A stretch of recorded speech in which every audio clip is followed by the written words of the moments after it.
Hi class, so today we are going to learn how to make boxed brownie mix for our first unit that focuses on food safety and kitchen sanitation. Let's make sure my hair was pulled back, make sure I have my apron on, and that I washed my hands for 20 seconds with warm soapy water, and also cleaned my workspace.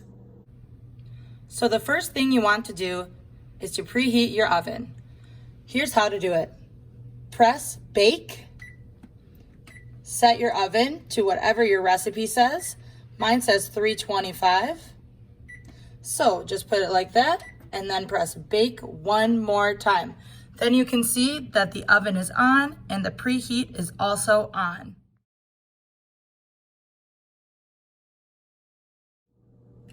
So now that my hands are all cleaned up and my hair's pulled back and my station is all ready, what I'm going to do is refer to the recipe.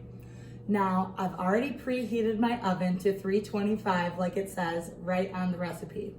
So the next thing that the recipe says is to grease the bottom of the pan. So we need to make sure that we have pan spray, non-stick. So to spray your pan, hold it about 6 to 8 inches away and spray like that.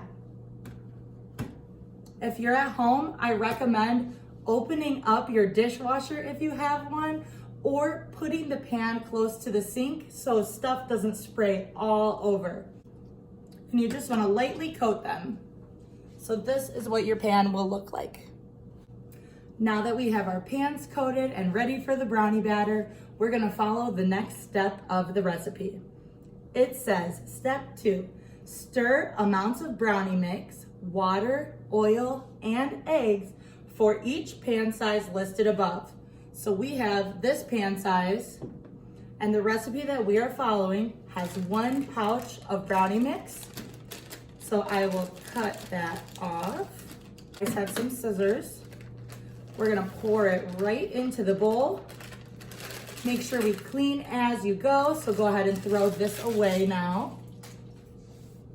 Then we are going to add our water, oil, and eggs. So, since it lists water first, that's the first ingredient we are going to put in. It said to measure out 2 tablespoons of water, so I went and did that. A tablespoon is the biggest spoon in your set of spoons. So this is what 2 tablespoons of water looks like. We're gonna dump that right in, put this in our dishes pile.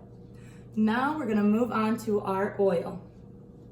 So when it says oil, you can pretty much use any oil. Canola oil and vegetable oil are interchangeable, so you can use that in either recipe. Today, we have canola oil. To measure the canola oil, you're going to use a liquid measuring cup, which looks like this. You're going to keep it on a flat surface, and then you're going to pour on the cup 1/2 cup. So we are going to fill this up right to the 1/2 cup line there. And the way to measure is to get down at eye level. All right, so you want it equal with the line, not above, not below. That's a great way to measure. After our oil, we're going to add our eggs. So I'm gonna pour the oil right in there, stack up my dishes, and now I'm going to crack both of the eggs. The recipe called for 2. If you're a beginner cook and even a seasoned cook, you should crack your eggs into a bowl before you put them in your recipe, so it lessens the chance that you get any eggshells in your batter. I'm gonna pour that second egg in. Make sure to throw away your eggs. Remember, if you leave your eggs out and don't sanitize your station, that could lead to bacteria spreading. We don't want to get sick when we cook.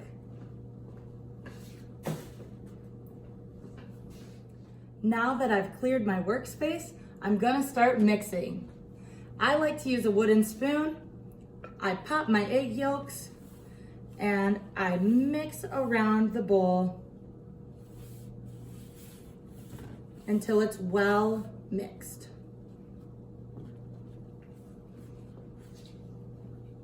Is this mixed enough? I don't think so. You also want to make sure that when you're mixing, that you really make sure you touch the bottom of whatever utensil you're using to scrape the bowl, because you can have a lot of powder left from the mix and you will never even know it until you go to dump it out into the pan. All right, so it looks mixed together. You can't see any powder left. So that is a good thing. Now, the recipe says to spread in a pan. So we are going to do that. Wonderful. And now that I have my brownie batter all poured into my pan that is greased, I'm gonna go put it in the oven. Our oven is now preheated to 325. So I'm going to be very careful. Open up the oven door and put our brownies right in there.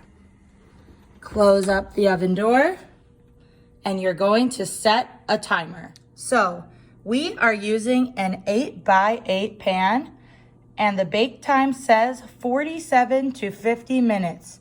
So we are gonna set a timer for 30 and see where we're at. Here's how to set an oven timer. Press bake time. Hold this down until you get to 30. Oh no, I did 40. You can do it by tens if you hold down, and then you can reverse if you do the incorrect time right on this button here. Then you will press start time. If you press bake time again, as you can see here, it's counting down the minutes. And now we watch and wait. So while the brownies are in the oven, you can take this time to do your dishes. Make sure you fill the left side of the sink with hot soapy water. You want it really hot to make sure you get all of the debris and residue off of the pans and any dishes that we used. Then what you're going to do is use a sponge. The water should be soapy and it should take all of that off. And then you're going to use the right side of the sink to rinse your dishes. Once they're done rinsing, you will put them upside down on a towel or on a drying rack, and we will let the dishes air dry. Once that's finished, if the brownies are still baking, go ahead and put away your utensils. My brownie senses are tingling. The reason that I can tell that the brownies are almost done is I started to smell them. You use your 5 senses to cook. So my 30-minute timer went off. And what I'm going to do now is open up the oven. Make sure you get an oven mitt. And we're going to check if the brownies are done. So you're going to pull out the rack just a little bit. Then you're going to take a toothpick, stick it directly in the middle of the brownies, and take it out. If there's brown on it, that means the center is not done cooking, but it looks like our center is definitely done cooking because there is no debris on this. So what you're going to do is, while the oven rack is out,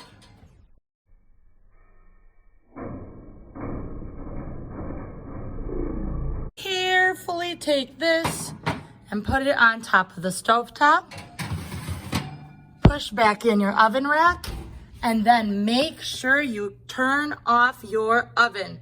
You're going to press the clear off button and that will turn off your oven. Now you let the brownies cool. Then we can cut them or decorate them.